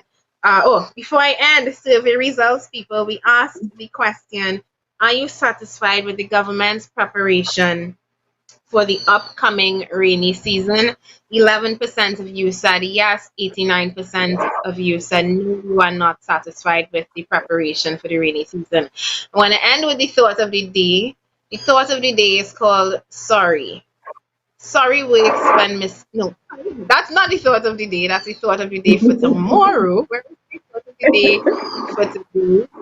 My thought of the day for today is don't see others as doing better than you. Beat your own records every day and you will surely find success. Remember, success is a fight between you and yourself. And I definitely I take this to heart. My only competition should only ever be me. And you should think of competition and competing in that aspect too. Don't compete against others. Compete against yourself to be a better you every day.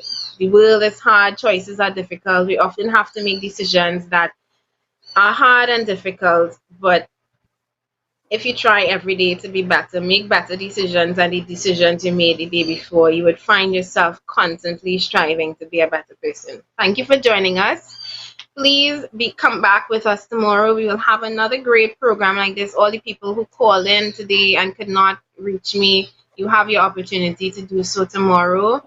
We will see you back then for another brand new program of Pep Talks in the morning. And remember, during this period, let's stay together by staying apart. Okay.